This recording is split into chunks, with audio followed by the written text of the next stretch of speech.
அனைவருக்கும் வணக்கம். சின்னராஜ் தமிழ் சேனல் சார்பாக வரவேற்பதில் மிகுந்த மகிழ்ச்சி அடைகிறேன்.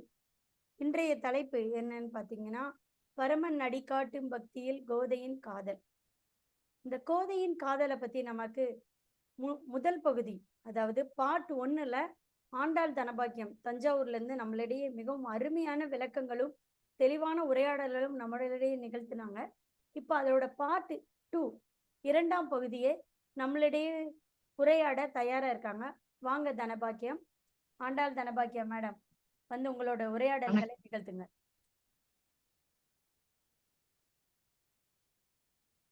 திருவாடி பூரத்து ஜெகத்துதித்தாள் வாழி, திருப்பாவை 30ம் தந்த செப்பினாள் வாழி, பெரியாழ்வார் பெற்றெடுத்த பெண் பிள்ளை வாழியே, பெரும்பூதூர் மாமுனிக்கு பின்னானாள் வாழியே, 143 உரைத்தாள் வாழி, உயர் அரங்கனுக்கே கண்ணி உகந்தளித்தாள் வாழி, மறுவாரும் திருவள்ளி வளநாடு வாழியே, வன்புதுவை நகர் கோதை மலர் பாதங்கள் வாழியே.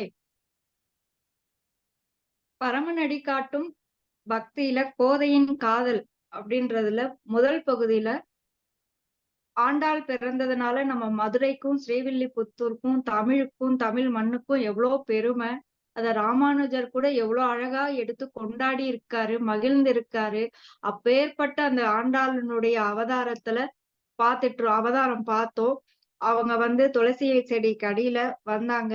நாளொரு மேனியும் பொழுதொரு வண்ணமுமா அழகா பெரியாழ்வார் அவங்களை எடுத்து வளர்த்திட்டு வந்தாங்க. கொடி போல அந்த ஆண்டாள் வளர்ந்துகிட்டே வராங்க. அந்த மனசுல அவங்களுடைய இவங்க இந்த பக்கம் வளர வளர மனசுல அப்படியே காதல் மலர்ந்துகிட்டே வருது. ரெண்டுமே வளர்ந்து நிக்கிறாங்க. இப்ப போன முதல் பகுதியில அந்த கோதை தன் கழுத்துல போட்டு கொடுத்த மாலையை கொண்டு எனக்கு போடுங்க, எனக்கு அந்த தொண்டுதான் நீங்க செய்யணும், கோதை கழுத்துல போட்ட மாலை தான் எனக்கு வேணும் அப்படின்னு பெருமாள் விஷ்ணு சித்தரோட கனவுல சொன்னதை நினைச்சு மெய் சிலிர்த்து போய் நிக்கிறாரு. அது வரைக்கும் பகுதி 1ல பார்த்தோம். அந்த கனவு கண்டு நம்ம பெருமாளா நம்ம கூட பேசுனது, இந்த பெருமாள் தான் நம்ம கோதை கொடுத்த பூமாலையே தான் வேணும்னு கேட்டாரு.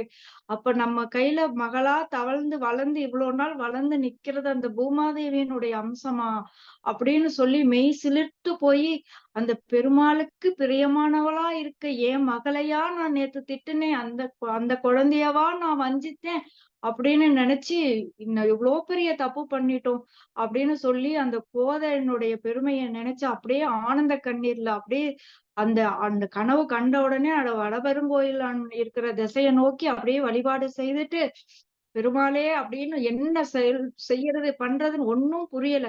அடுத்த நாள் கோதை கிட்ட சொல்றாரு, கோதை இந்த மாதிரி நீ கழுத்துல போட்ட மாலை தான் அந்த வடபெருங்கோயில் எனக்கு வேணுமா, பெருமாள் என் கனவுல சொன்னாரு, அவரோட பிரியத்துக்கு நீ ஆளாயிட்ட, உன்னுடைய தொண்டு உன்னுடைய பக்தி பெருமாள் ரசிக்கிறாரு அப்படின்னு சொன்ன உடனே கோதைக்கு பயங்கர சந்தோஷம்.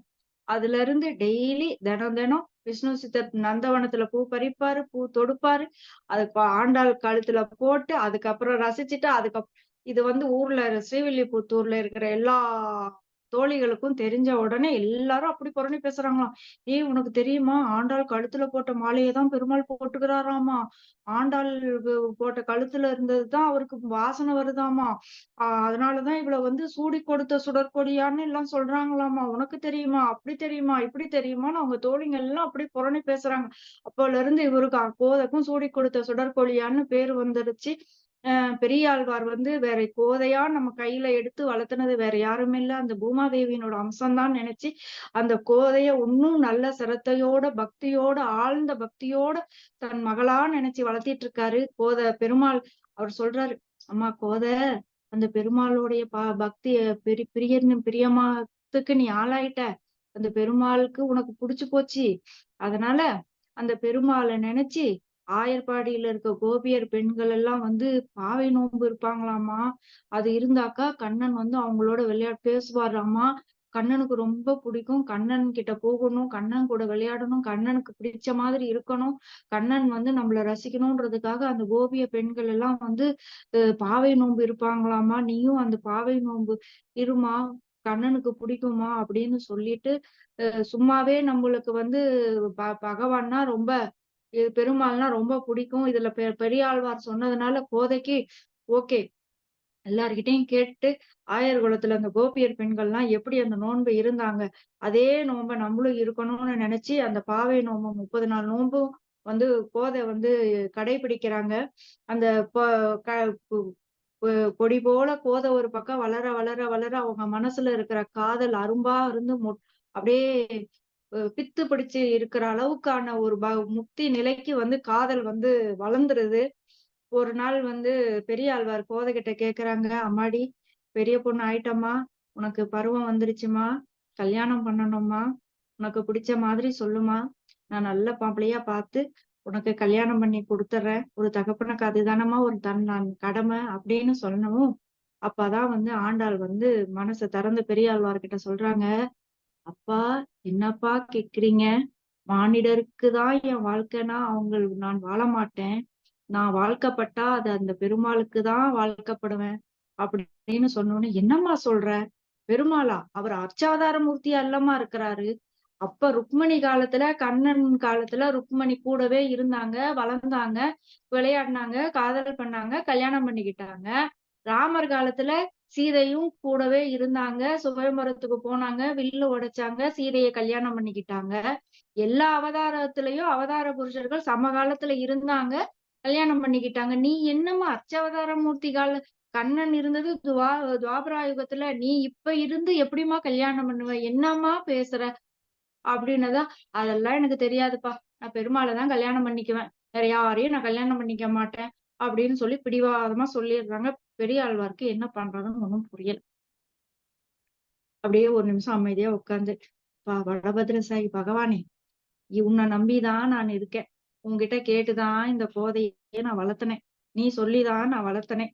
எனக்கு தெரிஞ்ச அந்த தமிழ் பாடல்களும், கண்ணனோட பெருமையும், புராண கதைகளும் இதெல்லாம் சொல்லிதான் நான் வளர்த்தனேன். அது இப்படி வளர்ந்து நிக்குதுன்னு எனக்கு தெரியல. அதுக்கு வந்து பெருமாள தான் கல்யாணம் பண்ணிக்குவேன்னு அந்த அம்மா சொல்றாங்க. இது என்ன பண்றதுன்னு எனக்கு தெரியலையே அப்படின்னு சொல்லிட்டு, கொஞ்சம் விஷயத்த ஆற போடுவோம்ன்ட்டு அப்படியே அப்படியே விக்கிறார். அப்புறம் மறுபடியும் இன்னொரு நாள் கேட்கிறாரு, "அம்மா கல்யாணத்துக்கு பாக்கணும்மா" அப்படின்ன உடனே, "அப்பா நான் தான் சொல்லிட்டேன்ல, நான் பெருமாள தான் கல்யாணம் பண்ணிக்குவேன்" அப்படின்னு. சரி இவரும் அவர் போகலயே போலாம் அப்படின்னு சொல்லிட்டு ஆண்டாள் கிட்ட கேக்குறாங்க, "அம்மா 108 பெருமாள் பேரையும் நான் சொல்றேன்.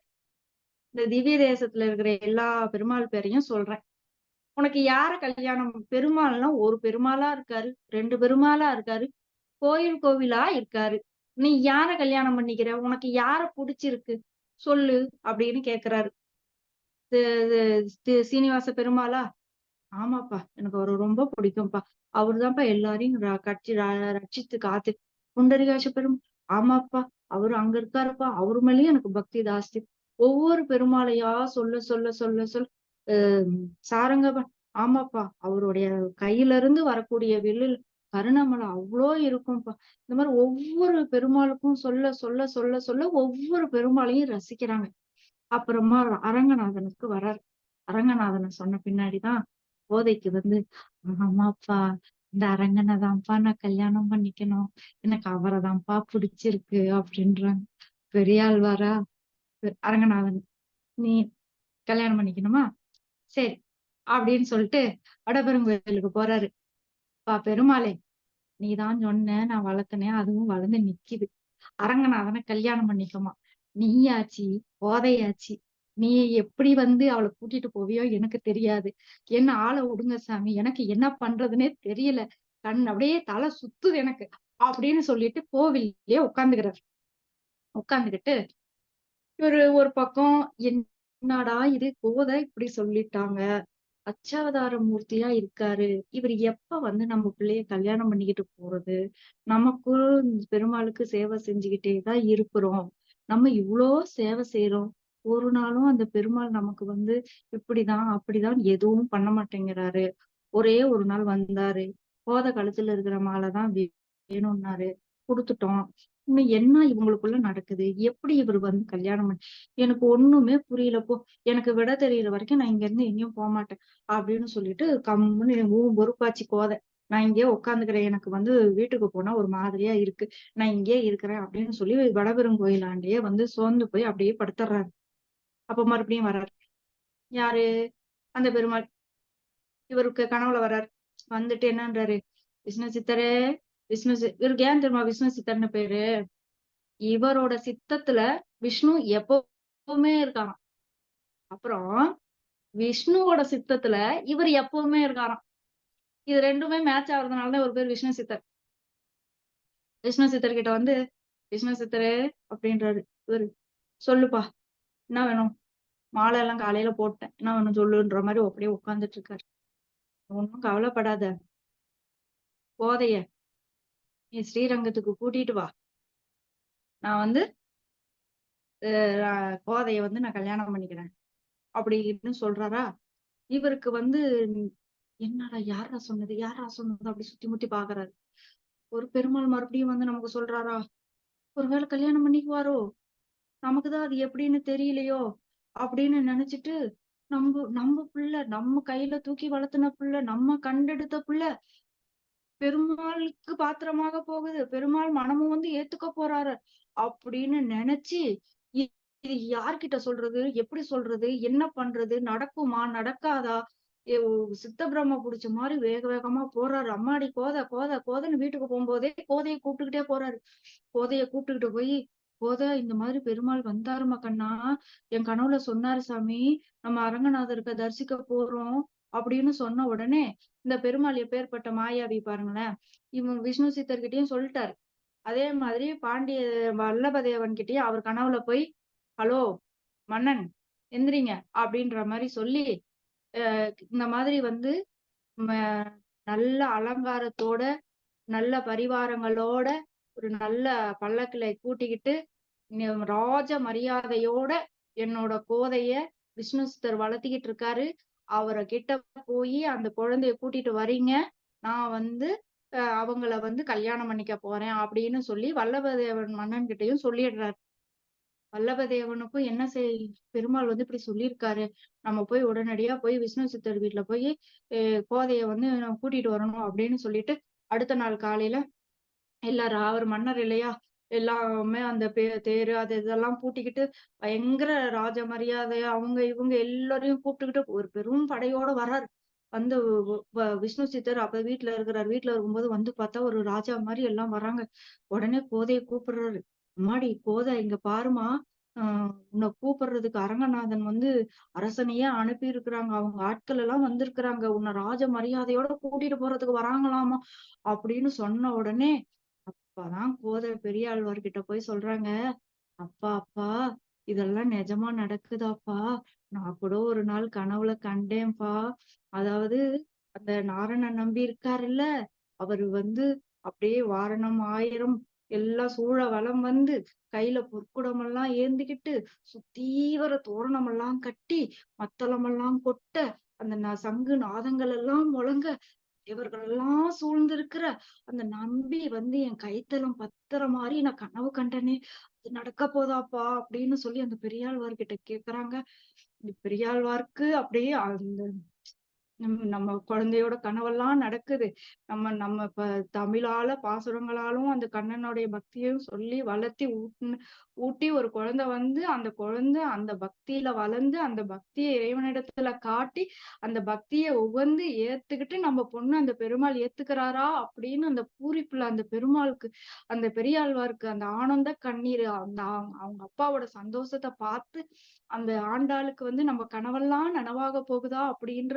ஒரு ஆசையில 2 பேருக்கும் அந்த ஆனந்த கண்ணீர்ல அந்த சந்தோஷத்துல அவ்வளோ அழகா இருக்கா அப்படியே வந்து அவங்கள ரெடி பண்றதுக்காக இருக்காங்க அடுத்த ஆண்டாளோட கல்யாணத்தை நம்ம அடுத்த பகுதியில இதனோட தொடர்ச்சியில எப்படி அவங்க ரெடி ஆகுறாங்க எப்படி போறாங்க எப்படி ஐக்கியம் ஆகுறாங்க அதன் மூலமா ஆண்டாள் நம்ம இந்த மனித சமுதாயத்துக்கு என்ன உன்னதமான ஒரு கருத்தை சொல்லியிருக்காங்கன்றத பகுதி 3ல பார்க்கலாம் ஆண்டாள் திருவடிகளே சரணம்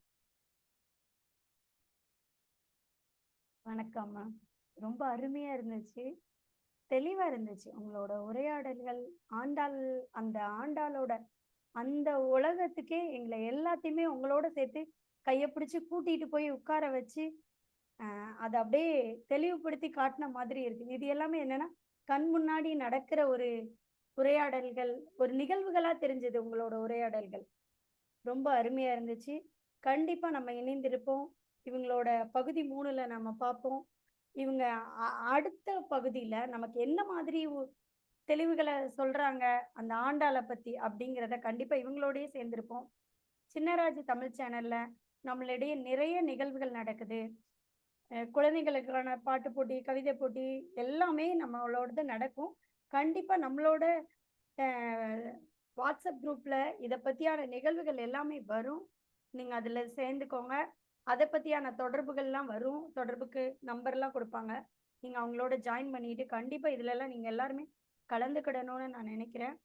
அனைவருக்கும் வணக்கம். நன்றி.